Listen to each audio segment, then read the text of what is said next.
mysteries, unique history, unanswered science, baffling true crime, cryptids, the strange and unusual can all be found here.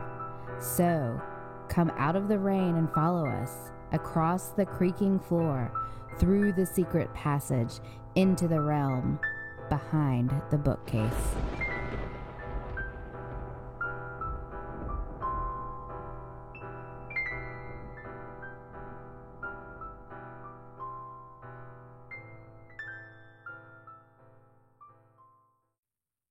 All right. Thanks for tuning in, everybody, to the fourth episode of the Cecil Hotel, Elisa Lam. We're going to kick this episode off of talking about Morbid, the band. We talked about them a little bit on the last episode, but they take a deeper dive, and he's got a little bit of an interesting story here. So, yeah.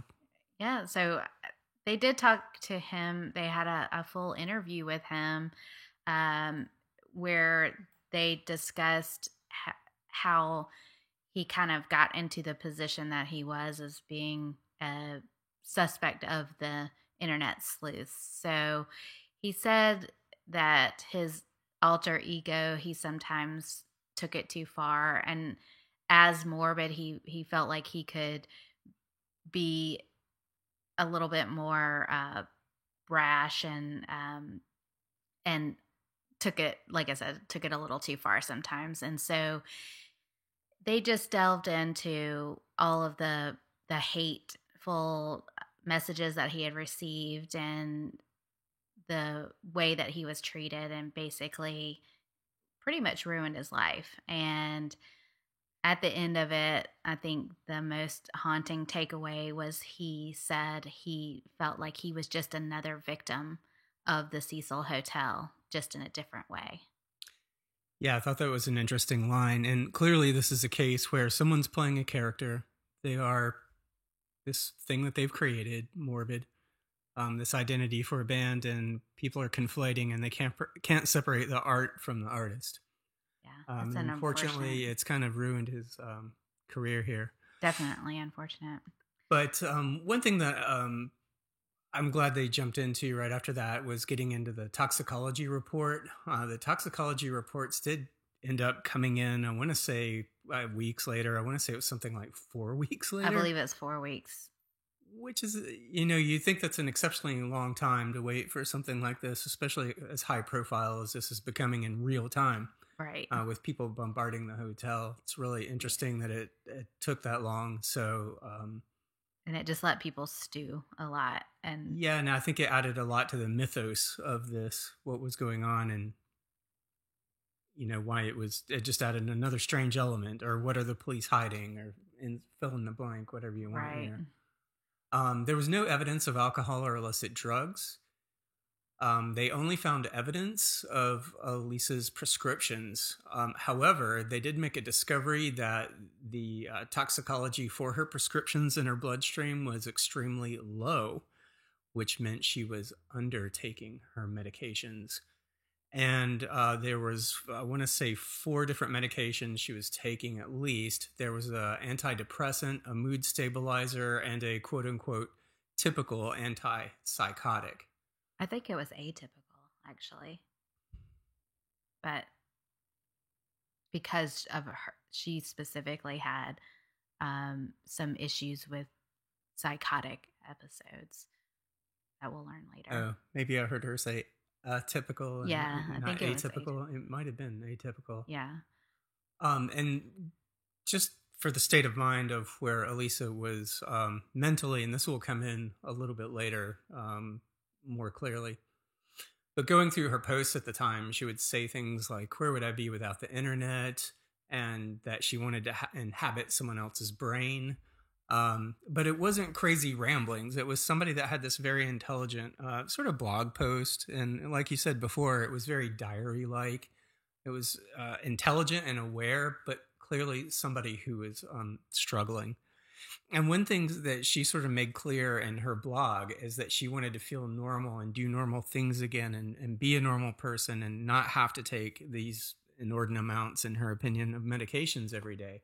So did she take this trip at 21 like we were speculating before, she may have been a little naive and sheltered and things like that. However, was she forcing herself out into the adult world with kind of this condition as a way to overcome it?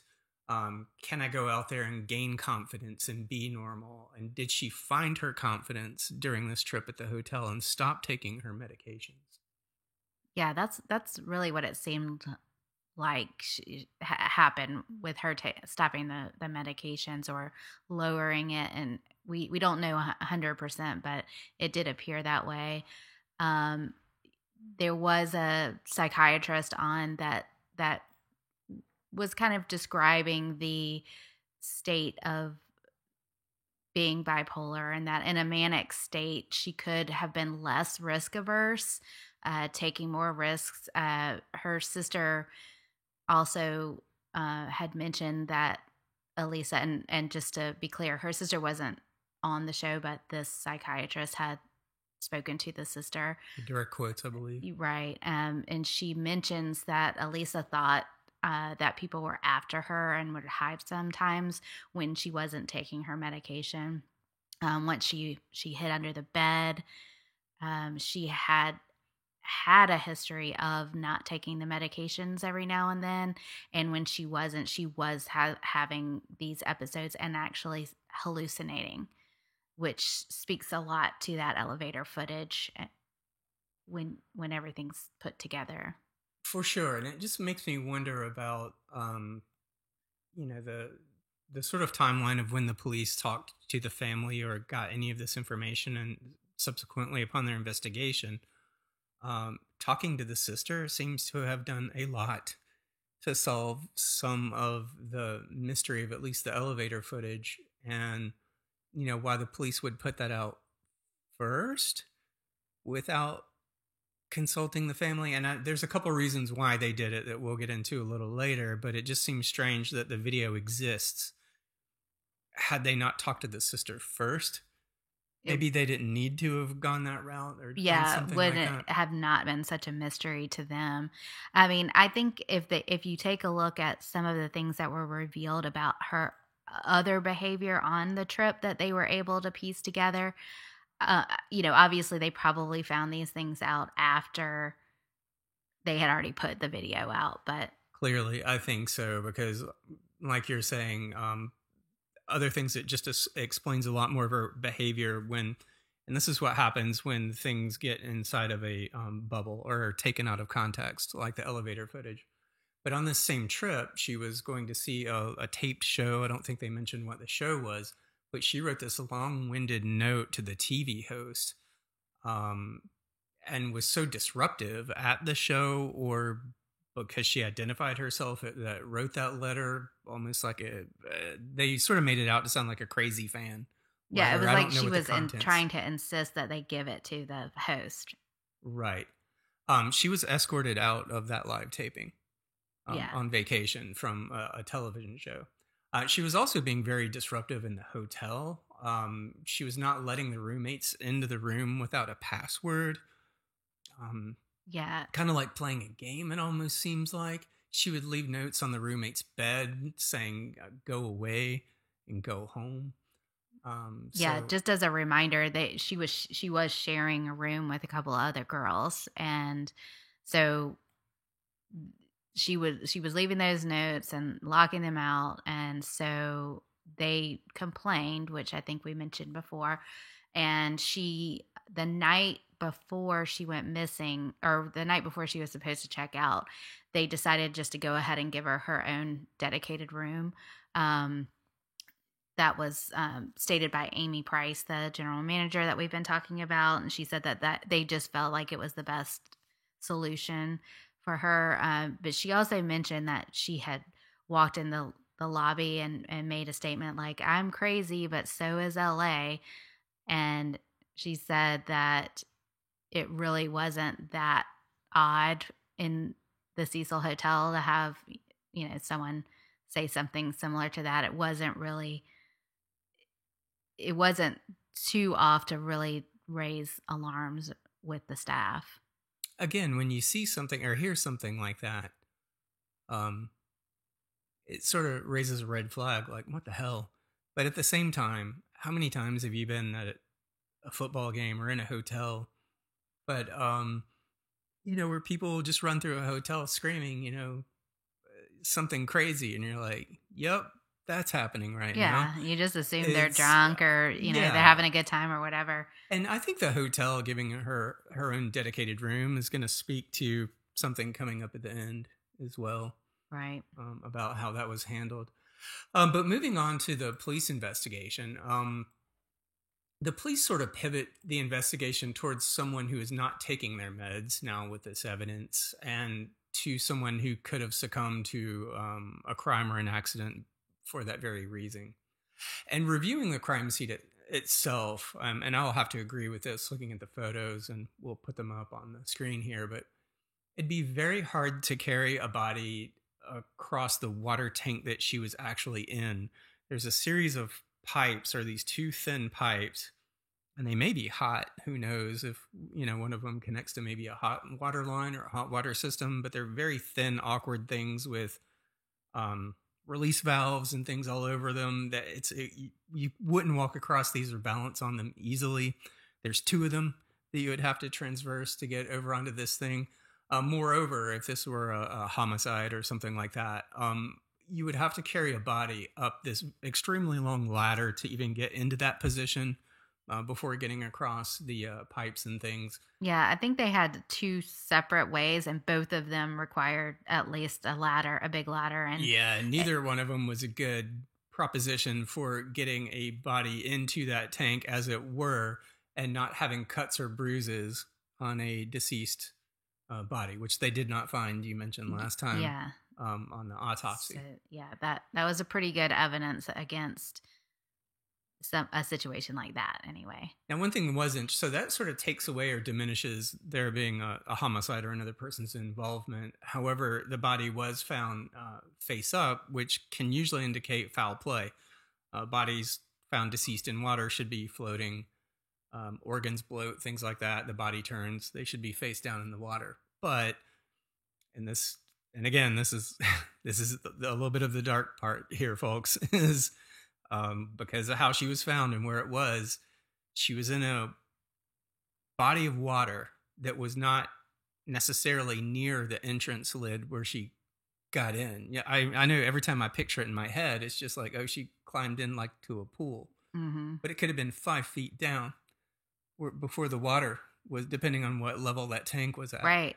So she couldn't get back up to the top, which speaks to how do you close the lid still. Yeah. But the water was being used, remember. People were taking showers, brushing their teeth, normal water functions of a hotel. So the body was kind of turning and churning and turning over. So the fact that she was face up when they found her probably speaks to just the behavior of the environment. Of the tank itself. Yeah. And especially Santiago that day had been checking the pipes and things like that. So there could have definitely been lots of water movement at the time that she was found. Just another side note on that, they did mention about the fact that she was didn't have her clothing, and that it could have been that she was getting tired and she was trying to lighten the heavy clothing was weighting her down as she was maybe trying to stay afloat. So she could have taken them off just to get rid of that weight, or it could have been, depending on how cold the water it could have been a hypothermia. Hypothermic. Yeah. So they don't obviously know that reasoning, but there are a couple of valid reasons why she would have taken her clothes off. But that just all leads to the fact that the death was ruled accidental due to bipolar as a contributing factor. That's how it was marked in the autopsy report. There was a little bit of controversy with this report, though. There was a box that could not be determined, and then another box that said accident, and both of them were selected. And one was crossed out, and it looked like days later the other one was crossed in. So one had looked like the date was the 15th, and the other one was the 18th, with scratched out wording. So it was really odd. And that kind of once people got to see the report, it brought a lot of suspicion again. People started saying that maybe the LAPD was calling in a favor to the coroner. And it's also been troublesome that no one could get the police report. And from my understanding, it still hasn't been made available to the public. Yeah, even to this day. The only thing with that, and I'll concede, think about how many onion layers or parfait layers deep, depending on whether it's an onion or a parfait, that you would have to go for to conspire here. The LAPD, the coroner, Santiago, Amy, and others in the hotel would just all have to conspire to make that work. And again, not all evidence is presented to the public, which is a great segue into some of these explanations that we have now about the footage and some other things. So the police in this episode do assert and admit that the video had been edited. And it's a little suspect the way that they land the statement or deliver it. And they say that they're still not sure who did the editing. And this is the detective, the lead detective. And regarding it's the elevator footage that you're referring to. Correct. But he's saying it should have been done, whether it was their police department, which speaks to our supposition in the second or the third video, that it was the police edit. It's what we were saying on that timestamp. And his explanation for that is that basically the video editing may have been to hide for the time so that we didn't know the time that it occurred, and slowed down so that someone could recognize her. There were more periods of time where you could see her actual face. So some of those make sense. The fact that he doesn't, it all makes sense, but the fact that he doesn't know who edited it, I'm sure if he's just not saying that or honestly doesn't know. And then there's a second piece, the hatch that we were talking about being locked and closed. That is actually untrue. So the police stated that the hatch was closed, but in the sworn deposition, and I want to say it was a sworn deposition, or at least the testimony of Santiago, he stated that the hatch was open, and it was found to be a miscommunication to the police from a public statement that the hatch was closed. Yeah, a member of the police department had made a public statement and said that the hatch was closed, and from there that was to the media. So that was the story that the public had, and I don't know why they didn't ever correct that in the public eye, and maybe they did, but you know how once you the big sensational part of the story gets out there, especially it is when you think that was probably one of the key. If there were 5 core key main tenets to the online internet sleuths / conspiracy theorists, not that I'm lumping them into the same bucket, but that would be one of them, is how do you get a body into a locked tank? Myself, that was the biggest thing I could not get over. It had to be a homicide. Yeah, yes. That was the one thing that could not mean that it was accidental or suicide was that lid. And now we know that the lid was open. Yep. So it still doesn't explain how you get in there and flip it back on top of you in those conditions when the water level isn't at the top necessarily. But I think we're starting to find a lot more mundane, everyday explanations for some of this, including the autopsy report. Yeah, the autopsy report. So a few minutes ago, I was talking about the autopsy report that had the date change that looked really suspicious. And the coroner actually said that it was just a normal human error. And if you look closely at the date, which we did, that actually is the exact same date. Both were the 18th, but the one box looks like the 8 looks like a 5, just like because the ink wasn't coming out of the pen very well. And yeah, it was chicken scratch. Right. They were writing really fast. Exactly. Yeah. And so it really was not suspicious at the end of the day. So after everything came out, the family of Elisa did file a suit against the hotel for neglect. And there were a few points that they made about or in their case. The first one was that the risk on the roof. They should have done more to keep people out. And the counter to that from the hotel was that there were security doors for all of the entrances except for the fire escape. But for fire safety and the style of that building, the roof had to maintain access in case someone did need to escape due to a fire. The second point were, why weren't those water tank lids locked, which is a biggie. And I can see why they were bringing that one up.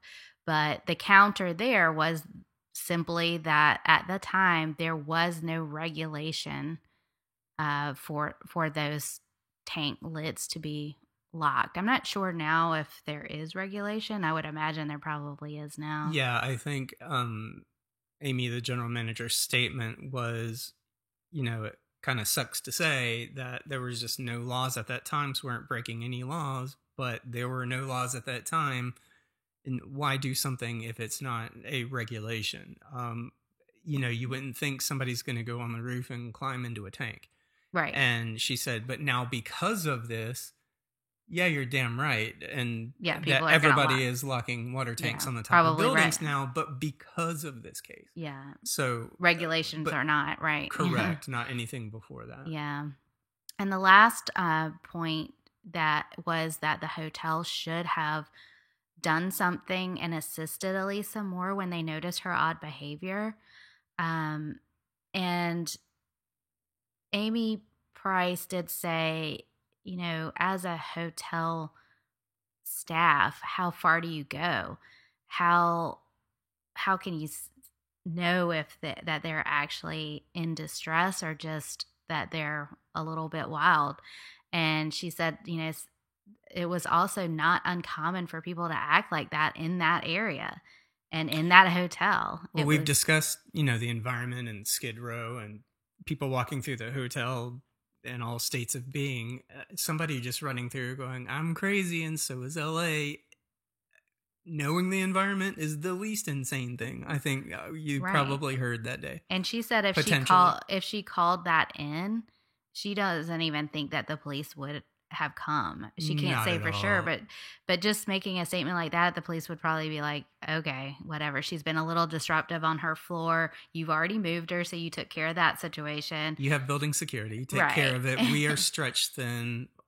We don't have the budget to come every time you have your third call. It's for sad, the day at the Cecil Hotel. But you have to think about it from an outsider perspective, not knowing that she actually has, and she might have been off medication, that she is bipolar. There's no way for a hotel staff to actually know those facts, where it would have been more of an alert to see her in that state. But and I think what you're seeing is a degradation over time.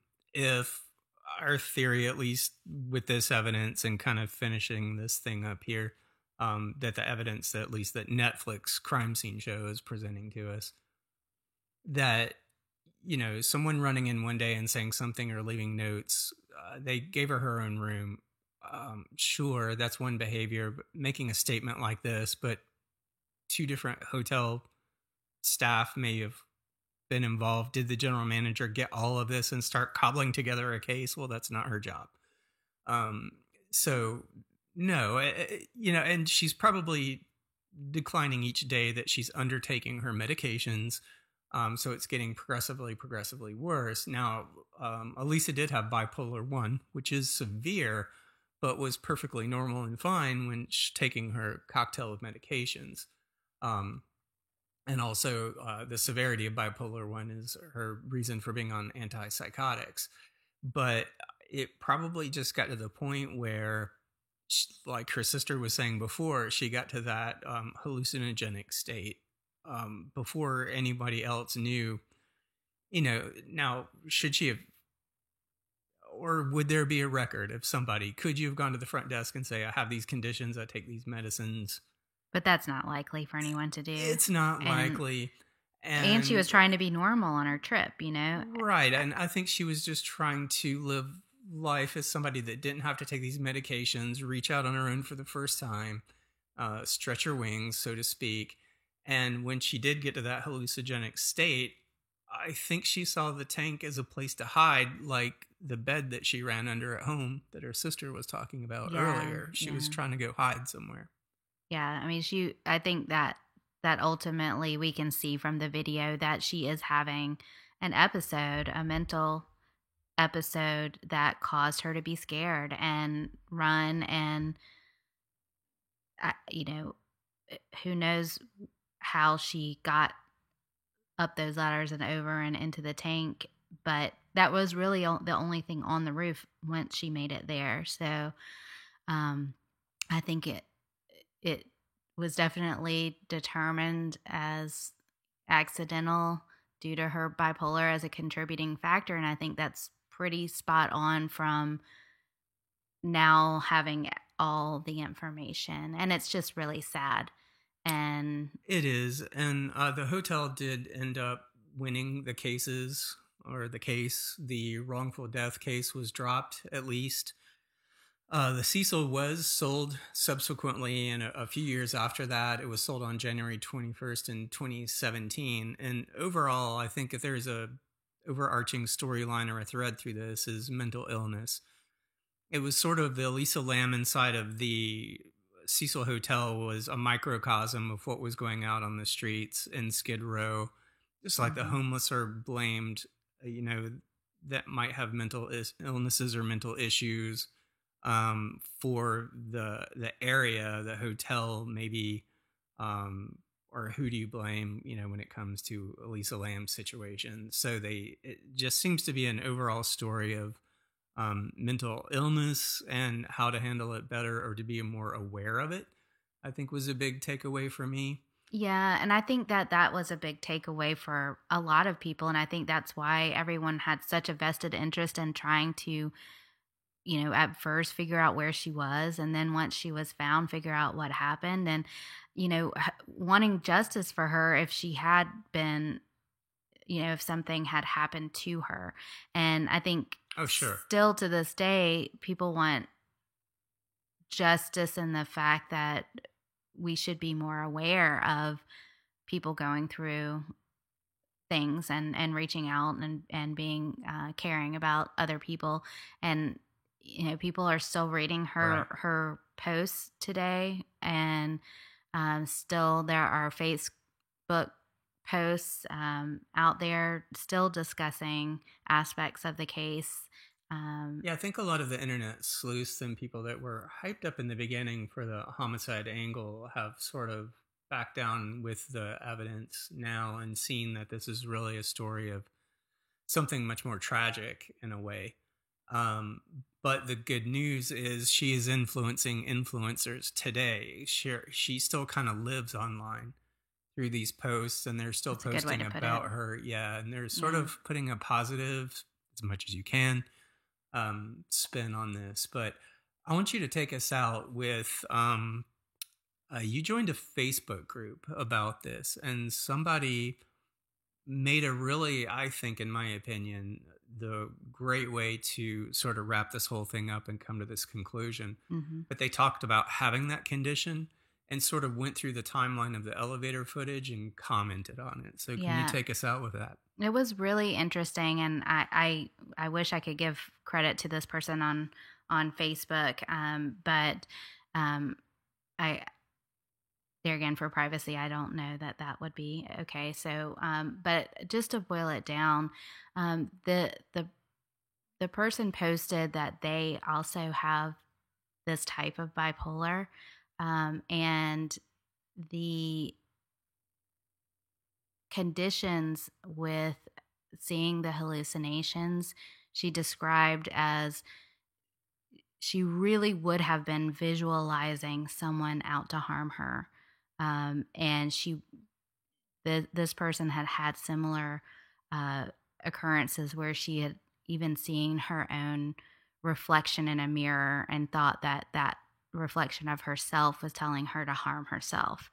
And so it was really real. And she believed that it, the way that, that the bipolar state works is you, if you're able to have something in the real world that kind of grounds you to make you think, okay, I'm just having an episode and everything's fine, then you can come out of it pretty easily. But if there's nothing there to do that, like Elisa being alone in that elevator and not realizing that she pushed the button, it made her hallucinations validated. And so it just made it progressively get worse. So the validation is the key point, that she didn't realize that she had pushed the button to stop. So she thought an outside force was keeping the elevator there. Now, this is all according to the the Facebook poster. Yeah, and when you see it in that light and from someone that has had similar visions and similar predicaments, it really made sense. And I thought it was probably the most valid reconstruction of the events, and it was very nice of that person to post it for everyone to get a real, for someone that doesn't know about it, to get an idea of the real way your mind plays with you or messes with you, and it can cause something horrible like this to happen. Yeah, and a lot of the comments and replies were thank yous to that person for explaining it in a way that, sort of sheds light for everyone else that isn't going through that. But it seems to be, if there is something happens and you think you're having an episode, but you can ground yourself in the next real moment that you encounter and know that you're having it. Like if somebody were outside, I think she mentioned somebody should have been outside the door hitting the button, keeping the door open, because that's how the door would stay open. If somebody hit the button, you're on it getting ready to go up. But when she looked out, no one was there. So she didn't have that moment of clarity, if you want to call it that, right, in reality. So reality started blending into the psychosis, and now you're just in the psychosis. Yeah, and it got progressively worse. Right, and it got progressively worse. Yeah, just within that small amount of time. And during the time, well, we don't really know how long it was before she actually ended up on the roof. So she could have gotten even worse, over a slightly longer period of time than just what we see on the elevator footage, of course. But I mean, I don't want to leave it 100% on that. I do want to say that people are still moved by the story, and I think it does bring awareness to mental illness, and I hope that our listeners and anyone out there learns more about it, gets that awareness out there, and helps anybody that they know that might be going through this. So that's where I'm going to call it. I know we've had a lot of crazy theories, and crazy or not crazy, homicide definitely being a theory, just, in the real world without ghosts or conspiracy theories by the deep state or anything like that. I think the evidence points to ruling out homicide legitimately, and with the explanation from the sister and everyone else, yeah, I'll call it. I think that's what we're seeing. Yeah, I think it's definitely the medication undertaking medication she should have been on, in a series of unfortunate circumstances, trying to spread her wings and fly a little bit, and just, maybe feel normal and get out there and be an adult. And unfortunately, it had some tragic results. So I think that's where we're going to land, is the same place the show kind of takes you. I think that is the issue. And with that, thanks for listening to all 4 parts of this. If you're just catching this one, please do go back. We have this as a 4-part series. We go over each episode. So there's 3 others outside of this one. We are a brand new channel. Please do subscribe, like this. That would help us out a lot. If you can, share this on other social media with anybody that likes true crime, strange and unusual events, strange science. Please do share. Yeah, and we'll go in a new direction next episode and give you something else to listen to. So we really appreciate it. Thanks, Bye. everybody. See you next time.